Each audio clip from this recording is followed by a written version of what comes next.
ओम नमो भगवती वासुदेवाय। प्रेम से बोलिए भगवान विष्णु की जय। भक्तों, आज हम सुनेंगे श्रीमद् भागवत की श्रेष्ठ कहानी का भाग 24। दुष्यंत के पुत्र महाराज भरत की कोई संतान नहीं थी। उन्होंने भरद्वाज को दत्तक रूप में गोद लिया था। भरद्वाज के ही वंशधरों में रंती देव का जन्म हुआ था। रंती देव थे तो निप्रतिम किंतु महान त्यागी थे। वे रात दिन धर्म और त्याग में जीवन व्यतीत करते थे। उनका धर्म था दूसरों के कष्टों को कम करना और दूसरों को सुख पहुंचाने के लिए अपने आप को कष्टों की आग में जलाना।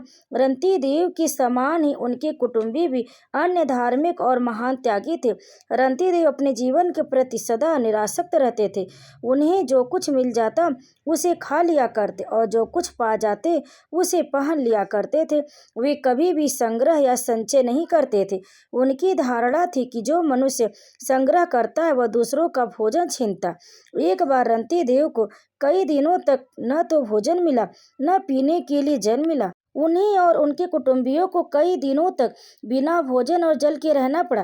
कई दिनों के पश्चात रंती देव को कहीं से कुछ भोजन और जल प्राप्त हुआ। वे भोजन और जल को अपने कुटुंबियों में बांटकर खाने के लिए आसन पर बैठे। रंती देव हाथ के ग्रास को मुख में डालने ही जा रहे थे कि एक ब्राह्मण आ पहुंचा। ब्राह्मण ने रंती देव की ओर देखते हुए कहा, महाराज, कई दिनों से भूखा हूँ, कुछ खाने को दीजिए। रंती देव ने अपने भोजन में से थोड़ा भोजन ब्राह्मण को दे दिया। ब्राह्मण भोजन पाकर तृप्त होकर चला गया।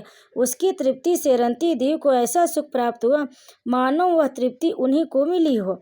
ब्राह्मण के जाने के पश्चात रंती देव ने पुनः कौर मुख में डालने के लिए उठाया, किंतु वे मुख में डाले उससे पूर्व ही एक भूखा ब्राह्मण आ गया। उसने भी उन्हें अपना पेट दिखाते हुए उनसे भोजन की मांग की। रंती देव ने उसे भी भोजन देकर तृप्त किया।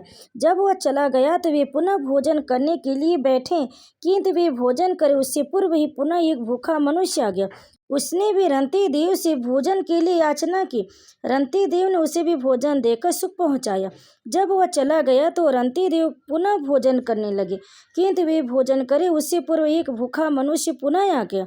उसके 4 कुत्ते भी थे। उसने रंती देव से दुख भरे स्वर में कहा, महाराज, मैं अपने कुत्तों सहित कई दिनों से भूखा हूँ, दया करके हमें भोजन दीजिए। रंती देव ने बचा हुआ सारा भोजन उस भूखे मनुष्य को दे दिया। उनके कुटुंबियों ने भी उन्हीं का अनुसरण किया। उन्होंने और उनके कुटुंबियों ने केवल जल पीकर ही अपनी भूख शांत की। रंती देव ने भगवान से प्रार्थना करते हुए कहा, हे प्रभु, हमारे मन में यह बुद्धि सदा बनी रहे।